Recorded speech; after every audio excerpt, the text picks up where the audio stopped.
Hi guys, it's Alex McCann here from Manchester-based social media company Altrincham HQ, and we're here with our 16 lessons for 16 years in business.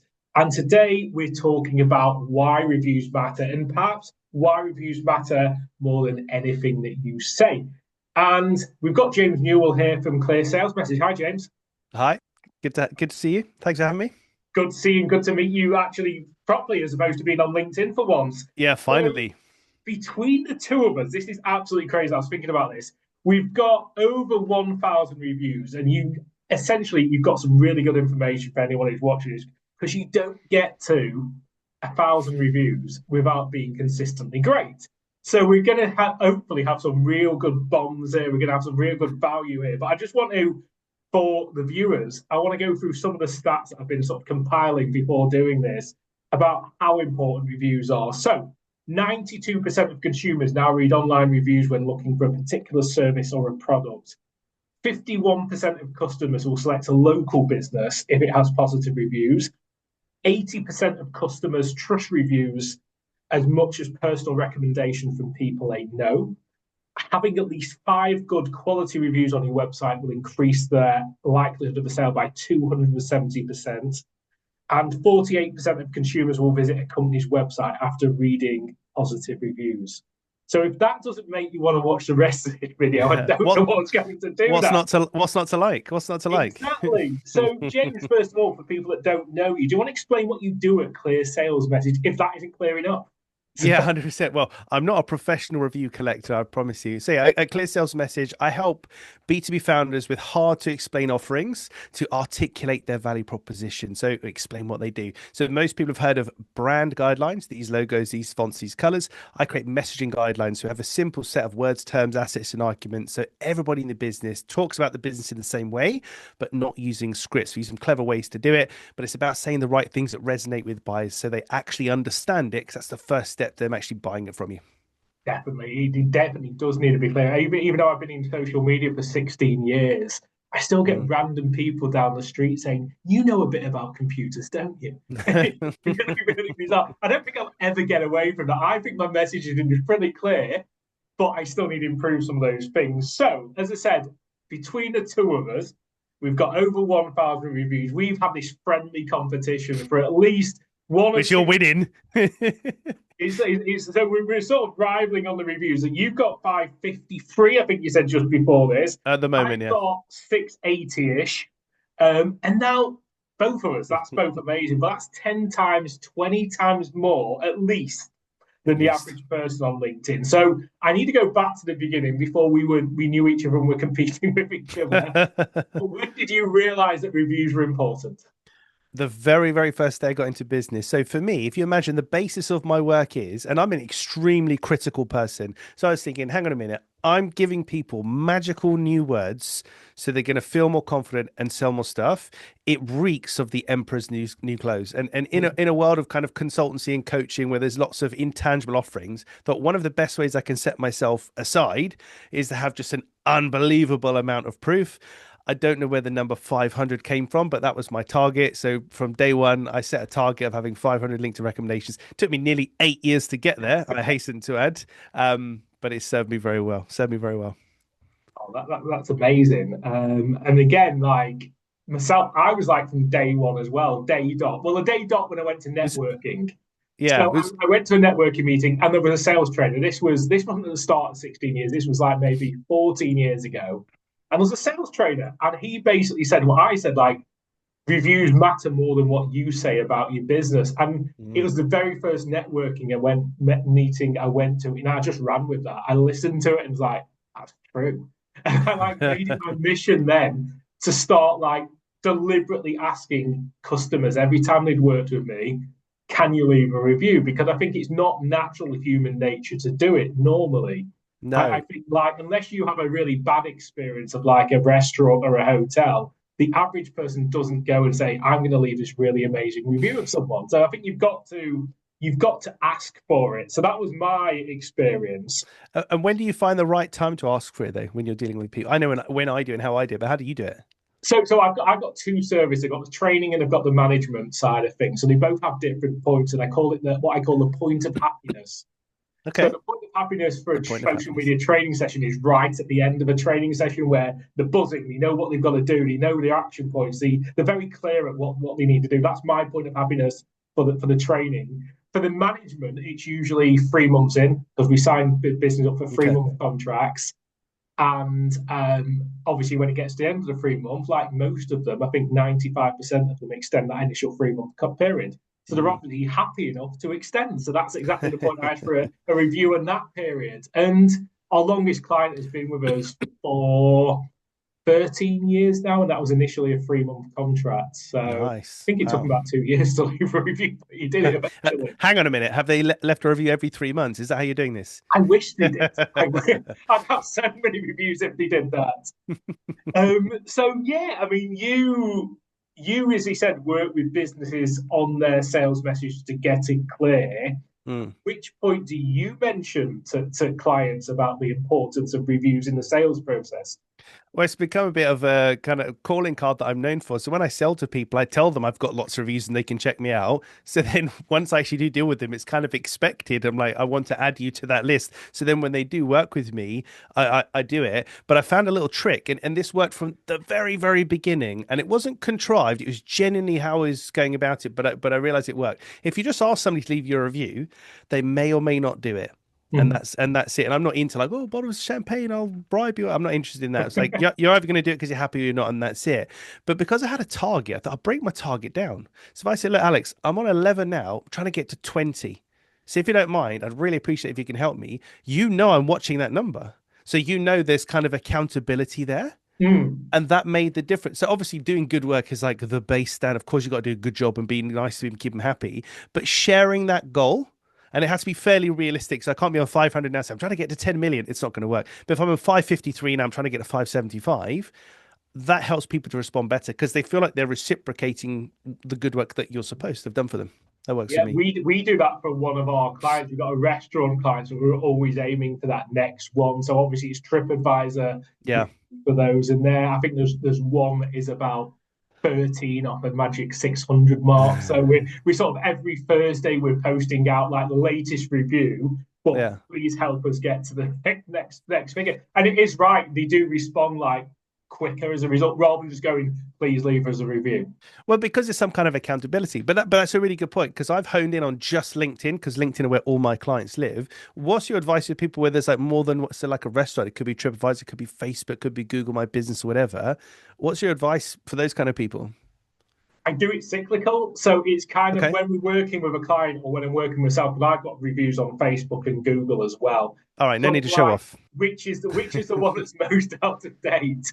It's like if I've got loads of LinkedIn reviews, then I spend a bit of time on Google for the next month, and then I spend a bit of time on Facebook for the next month because you've got to Makes remember, sense. particularly for like restaurants or any sector, there's multiple points they could check you out, the customers. And I think Mm, you've got to have a recent review within at least the last 2 or 3 months on whatever platform they might be looking at. mm, So again, I just focus on one platform for the month. Obviously, some of our clients are only on one platform. mm. They might only be on LinkedIn, so I can't ask them to leave a review on Facebook. But it's No. yeah, there's certain business we do work with that are your plumbers, your painters and decorators, your restaurants, your cafes, and they're more likely to review on Facebook and Google Mm. for us. And what's a minimum then? Because we talk obviously we're going for the moon, we're trying to get as many as possible. But what's a minimum viable number of reviews or recommendations, case studies, or whatever to have on these platforms? Are we talking like 5 or 10 or just 2 or 3, or Yeah, is there a number?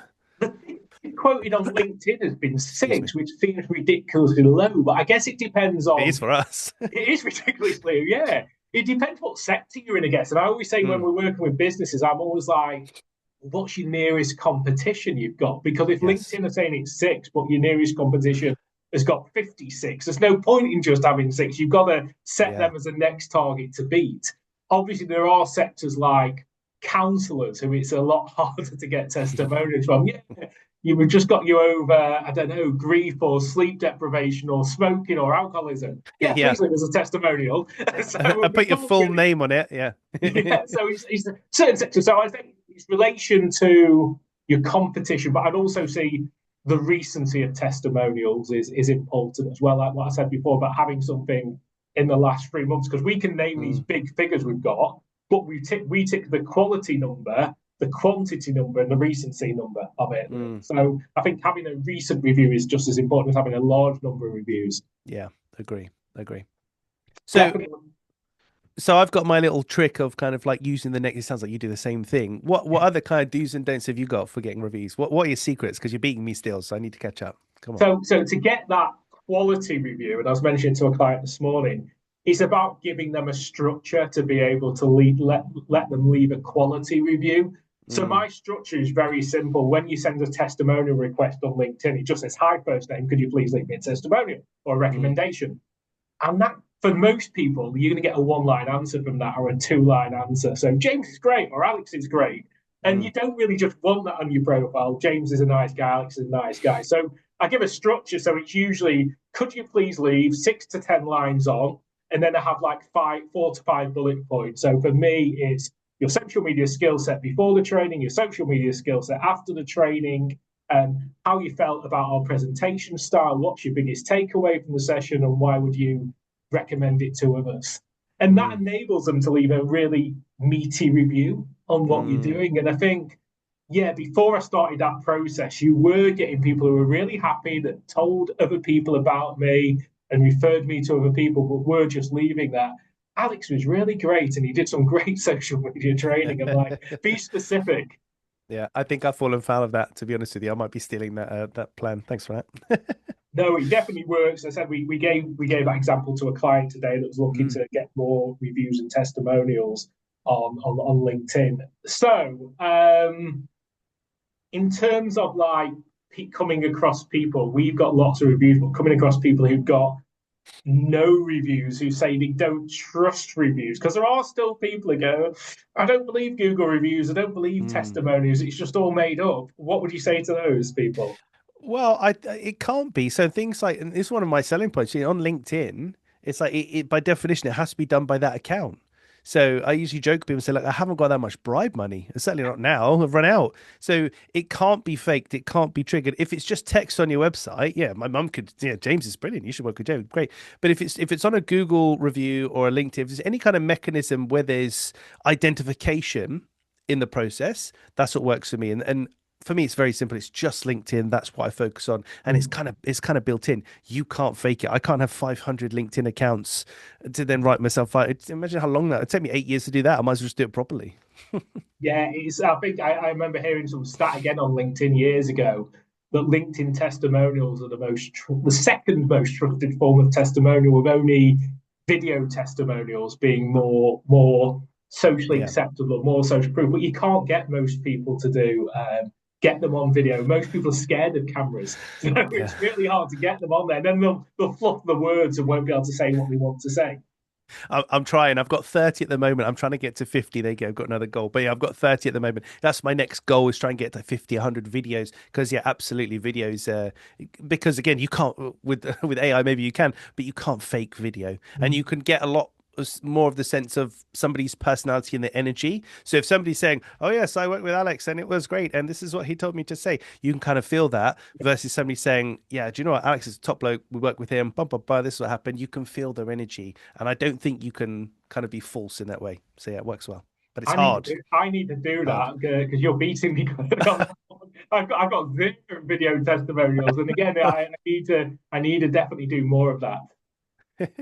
I've got a structure for that, and it's really simple. So introduce yourself. Why did you work with me? What difference did it make for you? And would you recommend me? So really simple, and I chop it up. So if we mess up, it doesn't matter because the video will be edited. And then something funny happened because I get on quite well with my clients. I'm quite a playful person. So when I got to the "Would you recommend me?" a few of them jokingly said, "Oh no, I wouldn't recommend you." Ha ha ha. So I've turned it into a thing. So every couple of months, I produce what's called my no montage. So I've got a Mm. video of about 30 people saying no, they wouldn't recommend me.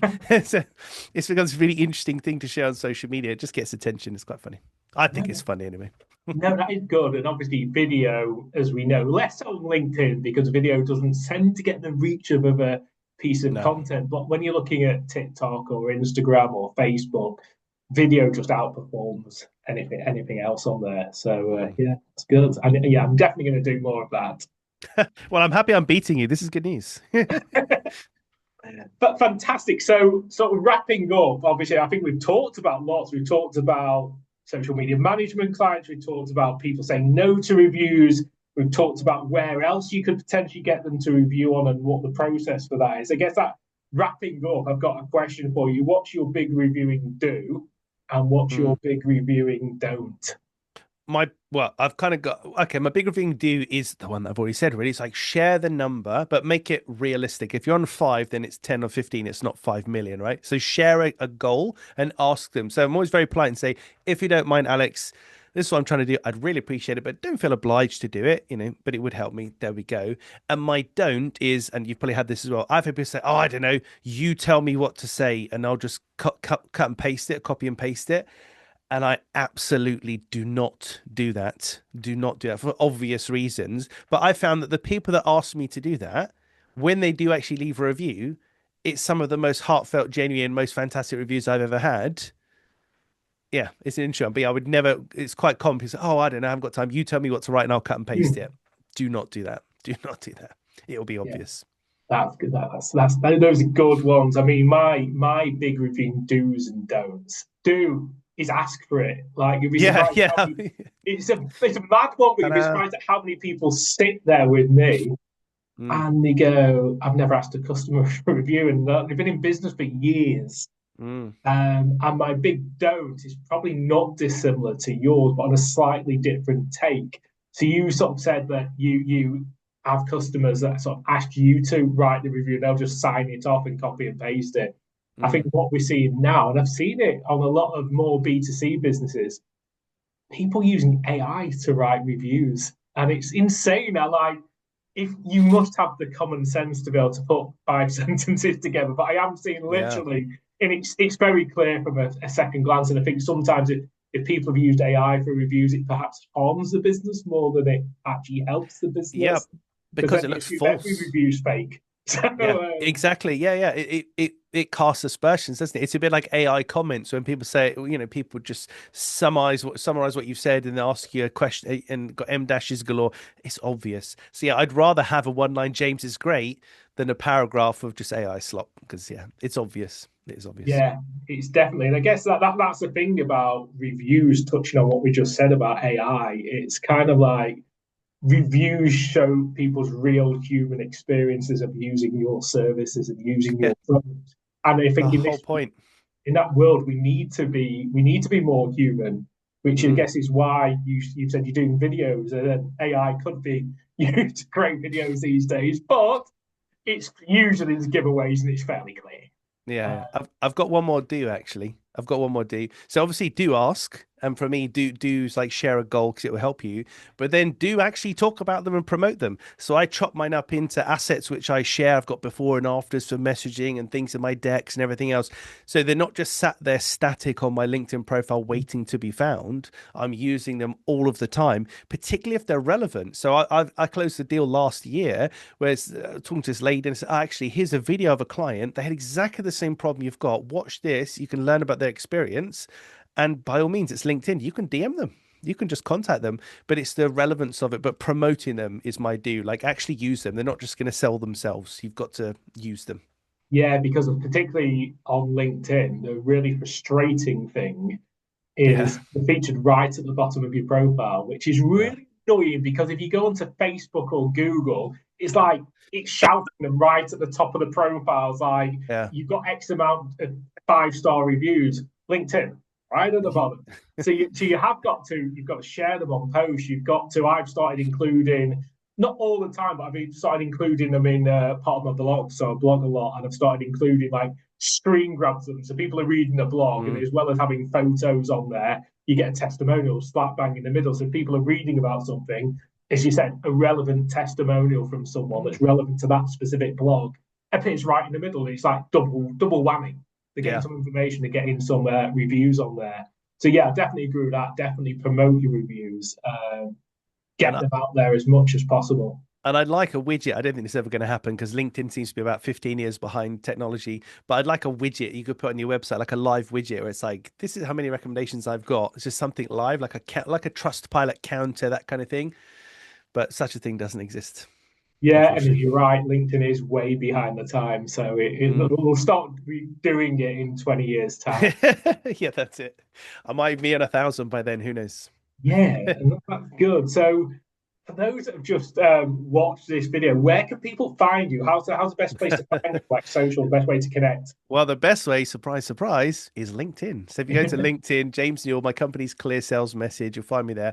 I'm active every single day, share lots of cool, well, I think it's cool anyway, cool free content on there. So yeah, LinkedIn's the best place.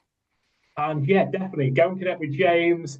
Go and troll him and sort of say Alex is still just a little bit ahead of you. But it's a competition. Maybe someone watching this video has sort of sat there with like 6 reviews at the moment. And Mm. maybe they're looking at both of us thinking, we can get to that 500, 600 mark. Let's have a third person to try Oh, and have the competition. I've encouraged at least 3 people. I've got 2 people that hit 50 and one person's hit 100 because of that, because of my obsession with it. Because I'm known for this in my circle. Yeah. And I've encouraged a couple of people to hit those milestones. It's great. It's like, and it makes a big difference. Big, We big definitely difference. do what we want. I always thought like back in the day of having a networking group where you could Mm. only join a networking group if you had more than 100 reviews. And I thought that would really Interesting. cut out the people Yeah. that just have no reviews. Because if you're getting people with more than 100 reviews, whatever sector they're in, they're Mm. going to have to be pretty damn good at what they're doing. So you're going to Yeah. get like the creme de la creme. And maybe Yeah. that's a reminder. Maybe I might actually launch that in 2026, like Yeah. the high performers network or something like that, or highly recommended network.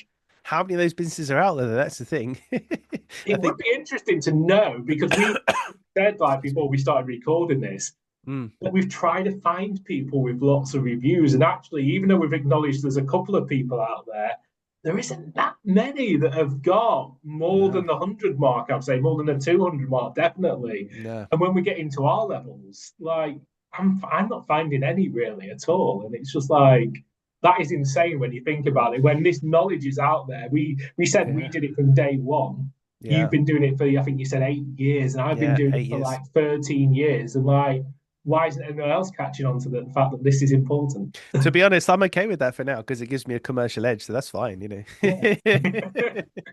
It's like anything, isn't it? Consistent hard work eventually pays off, but it's not easy. And I've got 553 or whatever it is, but I've probably sent about 700 requests, because like lots of people still, however great I might be and however nice I might be in using these tactics, there's still some people haven't had the time, don't want to do it, whatever. So there's still over 100 or two that have never done it. So it's a lot of hard work. I Yeah, and didn't set out 553 and got it.